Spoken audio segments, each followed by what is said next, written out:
വളരെ മനോഹരമായിട്ട് മുന്നോട്ട് പോയിക്കൊണ്ടിരുന്ന ഒരു ബന്ധം. പെട്ടെന്നൊരു ദിവസം അവർ നിങ്ങളോട് സംസാരിക്കുന്നത് കുറയ്ക്കുന്നു. നിങ്ങളുടെ മെസ്സേജുകൾക്ക് മറുപടി തരുന്നില്ല. നിങ്ങളിൽ നിന്ന് അവർ ബോധപൂർവം അകലം പാലിക്കുന്നതായിട്ട് നിങ്ങൾക്ക് തോന്നുന്നുണ്ട്. ഈ സമയത്ത് നിങ്ങൾ എന്താണ് സാധാരണയായിട്ട് ചെയ്യാറുള്ളത്?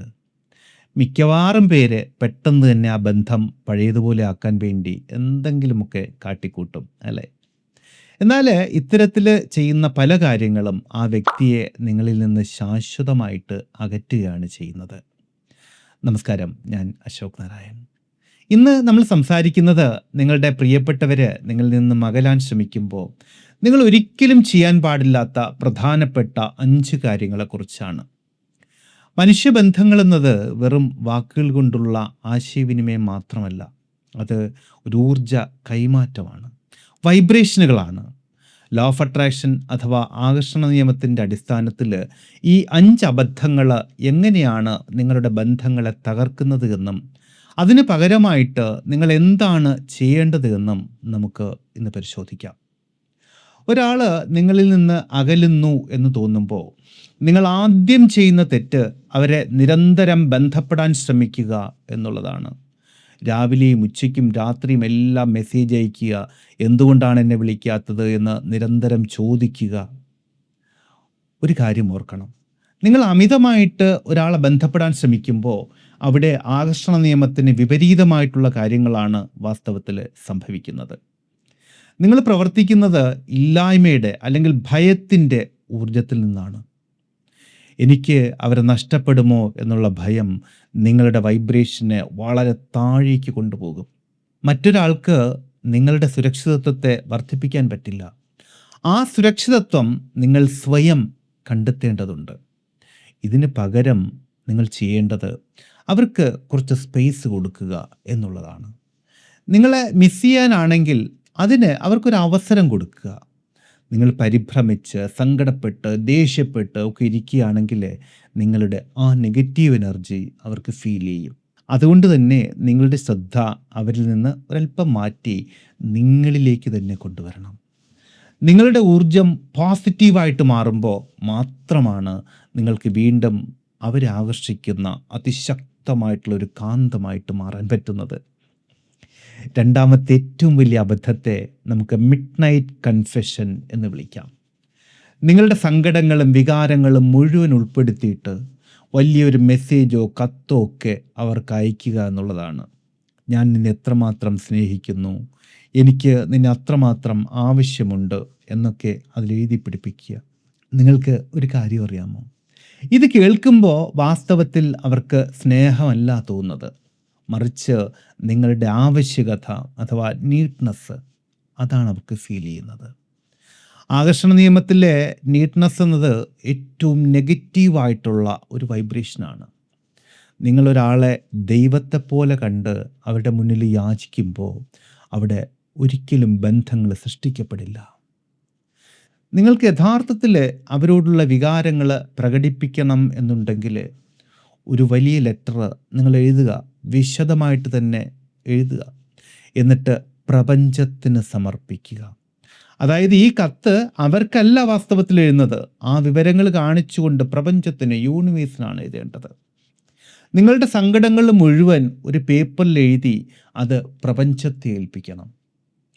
ഇതിലൂടെ നിങ്ങളുടെ ഉള്ളിലെ ഭാരത്തെ ഇറക്കി വയ്ക്കാൻ, നിങ്ങൾ ആഗ്രഹിക്കുന്ന കാര്യങ്ങൾ കൃത്യമായിട്ട് പ്രപഞ്ചത്തിലേക്ക് മാനിഫെസ്റ്റ് ചെയ്യാൻ ഇതിനൊക്കെ സഹായിക്കും. മൂന്നാമത്തെ തെറ്റ് നിങ്ങളുടെ ദേഷ്യത്തെ നിയന്ത്രിക്കാൻ കഴിയാതെ വരിക എന്നുള്ളതാണ്. അവർ എന്നോട് കള്ളം പറഞ്ഞു, അവർ എന്നെ ചതിച്ചു എന്നൊക്കെ ചിന്തിച്ച് ദേഷ്യപ്പെടുമ്പോൾ അടിസ്ഥാനപരമായിട്ട് ഓർക്കണം, ദേഷ്യമെന്ന് പറയുന്നത് ഞാൻ ആഗ്രഹിക്കുന്നത് പോലെ നീ എന്തുകൊണ്ട് പെരുമാറുന്നില്ല എന്നുള്ള ഒരു പ്രസ്താവനയാണ്. ദേഷ്യം ഒരിക്കലും ഒരാളെ നിങ്ങളിലേക്ക് ആകർഷിക്കില്ല.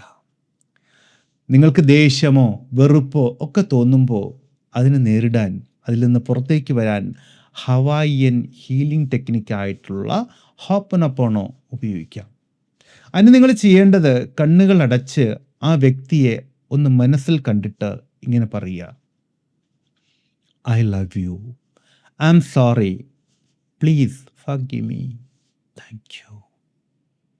ഇത് കേവലം വാക്കുകളല്ല, നിങ്ങളുടെ ഉള്ളിലെ ആ നെഗറ്റീവ് എനർജിയെ പൂർണ്ണമായിട്ട് മായ്ച്ചു കളയാനുള്ള വളരെ വലിയ ഒരു ശക്തിയാണ്.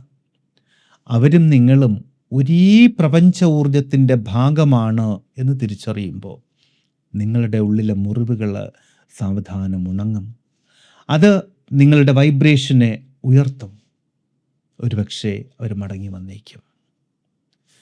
ഇനി 4-ാമത്തെ അബദ്ധം നിരന്തരമായിട്ട് സോറി പറയുക എന്നുള്ളതാണ്. എന്തെങ്കിലും ഒരു ചെറിയ തെറ്റിൻ്റെ പേരിൽ അവർ നിങ്ങളിൽ നിന്ന് അകന്നാൽ എല്ലാ ദിവസവും മെസ്സേജ് അയച്ചിട്ട് സോറി പറയുക, അവരുടെ പിന്നാലെ നടന്ന് ക്ഷമ ചോദിക്കുക, ഇത് നിങ്ങളുടെ വിലയെ പൂർണ്ണമായിട്ടും ഇല്ലാതാക്കിക്കളയും. ഒരുപക്ഷെ നിങ്ങളുടെ ഭാഗത്ത് തെറ്റുണ്ട് എങ്കിൽ ഒരു തവണ മാത്രം വളരെ ആത്മാർത്ഥമായിട്ട് ക്ഷമ ചോദിക്കാം. എന്തുത്തരവാദിത്തമാണ് നിങ്ങൾ ഏറ്റെടുക്കുന്നത് എന്ന് അവരെ കൃത്യമായിട്ട് അറിയിക്കുക. അതിനുശേഷം അതിനെ പൂർണ്ണമായിട്ട് വിട്ടുകളയുക. Let it go. പിന്നീട് നിങ്ങളുടെ ശ്രദ്ധ മുഴുവൻ വിശ്വാസം നേടിയെടുക്കുന്ന കാര്യങ്ങളിലായിരിക്കണം.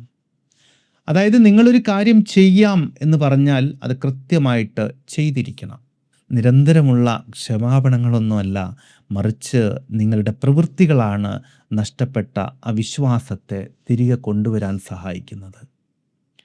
ഇനി അവസാനത്തേതും 5-ാമത്തേതുമായിട്ടുള്ള അബദ്ധം, എല്ലാം എൻ്റെ മാത്രം തെറ്റാണ് എന്ന് കരുതി സ്വയം കുറ്റപ്പെടുത്തുക എന്നുള്ളതാണ്.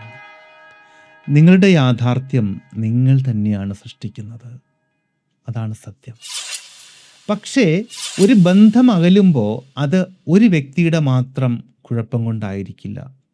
ഇവിടെയാണ് നിങ്ങളുടെ ഉപബോധ മനസ്സിൻ്റെ പങ്ക് വളരെ വലുതാവുന്നത്. നിങ്ങൾ സ്വയം കുറ്റപ്പെടുത്തുമ്പോൾ നമ്മുടെ ഉപബോധ മനസ്സിലേക്ക് വളരെ നെഗറ്റീവായിട്ടുള്ള സജഷനുകളാണ്, നിർദ്ദേശങ്ങളാണ് നമ്മൾ കൊടുക്കുന്നത്. ഇതൊരു പക്ഷേ ഭാവിയിലും ഇതുപോലെയുള്ള നെഗറ്റീവ് അനുഭവങ്ങളെ തന്നെ നമ്മുടെ ജീവിതത്തിലേക്ക് ആകർഷിക്കാൻ കാരണമാവും. നിങ്ങളുടെ ബോധമനസ്സ് ഒരു കാര്യവും ഉപബോധ മനസ്സ് അതിന് നേരെ വിപരീതമായിട്ടുള്ള മറ്റൊരു കാര്യവും ചിന്തിച്ചാൽ നിങ്ങൾക്കൊരിക്കലും നല്ലൊരു ബന്ധത്തെ മാനിഫെസ്റ്റ് ചെയ്യാൻ പറ്റില്ല. അതുകൊണ്ട് സ്വയം കുറ്റപ്പെടുത്തുന്നതെല്ലാം നിർത്തി നിങ്ങളുടെ തന്നെ ഏറ്റവും മികച്ച വെർഷനിലേക്ക്, ഏറ്റവും മികച്ച പതിപ്പിലേക്ക് ഉയരാൻ ശ്രമിക്കണം. പുറത്തു നിന്നുള്ള യാഥാർത്ഥ്യങ്ങളെ പൂർണ്ണമായിട്ടും അവഗണിക്കുക. നിങ്ങൾക്ക് വേണ്ടത് നിങ്ങളുടെ ഉള്ളിൽ നിന്ന് തന്നെ സൃഷ്ടിക്കാൻ തുടങ്ങണം. പ്രിയപ്പെട്ടവരകലുമ്പോൾ അവരുടെ പിന്നാലെ പോകാതെ നിങ്ങളുടെ ഊർജത്തെയും വൈബ്രേഷനെയും നിയന്ത്രിക്കാനാണ് നിങ്ങൾ ആദ്യം പഠിക്കേണ്ടത്. ഒരു ക്രിയേറ്റർ എന്നുള്ള വിധത്തിൽ നിങ്ങളുടെ സ്വന്തം റിയാലിറ്റി നിങ്ങൾ തന്നെ സൃഷ്ടിക്കണം. നിങ്ങളുടെ ഉപബോധ മനസ്സ് പോസിറ്റീവ് ആകുമ്പോൾ നിങ്ങൾക്ക് ആവശ്യമുള്ള സ്നേഹവും സമാധാനവും സമ്പത്തും എല്ലാം സ്വമേധയാ നിങ്ങളിലേക്ക് ആകർഷിക്കപ്പെടും. ഈ വീഡിയോ നിങ്ങൾക്ക് പുതിയ ഒരു കാഴ്ചപ്പാട് നൽകി എന്ന് വിശ്വസിക്കുന്നു. ഈ വിധത്തിലെ മനഃശാസ്ത്രം, ആത്മീയത തുടങ്ങിയ വിഷയങ്ങളെക്കുറിച്ച് കൂടുതലായിട്ട് അറിയാൻ ഈ ചാനൽ സബ്സ്ക്രൈബ് ചെയ്യാൻ മറക്കരുത്. നിങ്ങൾക്ക് ഏറ്റവും അർഹമായ സ്നേഹവും സമാധാനവും നിങ്ങളിലേക്ക് ഒഴുകിയെത്തട്ടെ എന്ന് ഞാൻ ആത്മാർത്ഥമായി പ്രാർത്ഥിക്കുന്നു. ഒരു കാര്യം കൂടി പറഞ്ഞ് ഞാൻ അവസാനിപ്പിക്കാം. നിങ്ങളുടെ ഉപബോധ മനസ്സിനെ റീപ്രോഗ്രാം ചെയ്യാനും ജീവിതത്തിലെ പ്രശ്നങ്ങളെ മറികടക്കാനും പ്രൊഫഷണൽ ഹെൽപ്പ് നിങ്ങൾക്ക് ആവശ്യമുണ്ട് എങ്കിൽ നിങ്ങൾക്ക് എന്നെ ബന്ധപ്പെടാം. നമ്പറും മറ്റു കാര്യങ്ങളും ഇവിടെ കൊടുത്തിട്ടുണ്ട്. നിങ്ങളുടെ ഏറ്റവും മികച്ച വെർഷനായിട്ട് മാറാൻ നിങ്ങൾക്ക് സാധിക്കട്ടെ എന്ന് ആശംസിക്കുന്നു. ലോ ഓഫ് അട്രാക്ഷൻ കൃത്യമായിട്ട് ആഴത്തിൽ ആധികാരികമായിട്ട് പഠിക്കാൻ നിങ്ങൾ ആഗ്രഹിക്കുന്നുണ്ട് എങ്കിൽ ഇവിടെ കാണുന്ന 7736298611 എന്നുള്ള നമ്പറിലോ 8086089337 എന്നുള്ള നമ്പറിലോ നിങ്ങൾക്ക് ബന്ധപ്പെടാം. അപ്പോൾ വിഷയം ഇഷ്ടമായിട്ടുണ്ടെങ്കിൽ ലൈക്ക് ചെയ്തിട്ടുണ്ടാകുമെന്ന് കരുതുന്നു. അപ്പോൾ വളരെ വ്യത്യസ്തമായ മറ്റൊരു വിഷയത്തിലൂടെ വീണ്ടും കണ്ടുമുട്ടാമെന്ന ശുഭപ്രതീക്ഷയോടുകൂടി തൽക്കാലം ഇവിടെ പറഞ്ഞു പിരിയുന്നു. സ്നേഹപൂർവ്വം, അശോക് നാരായൺ. Thank you.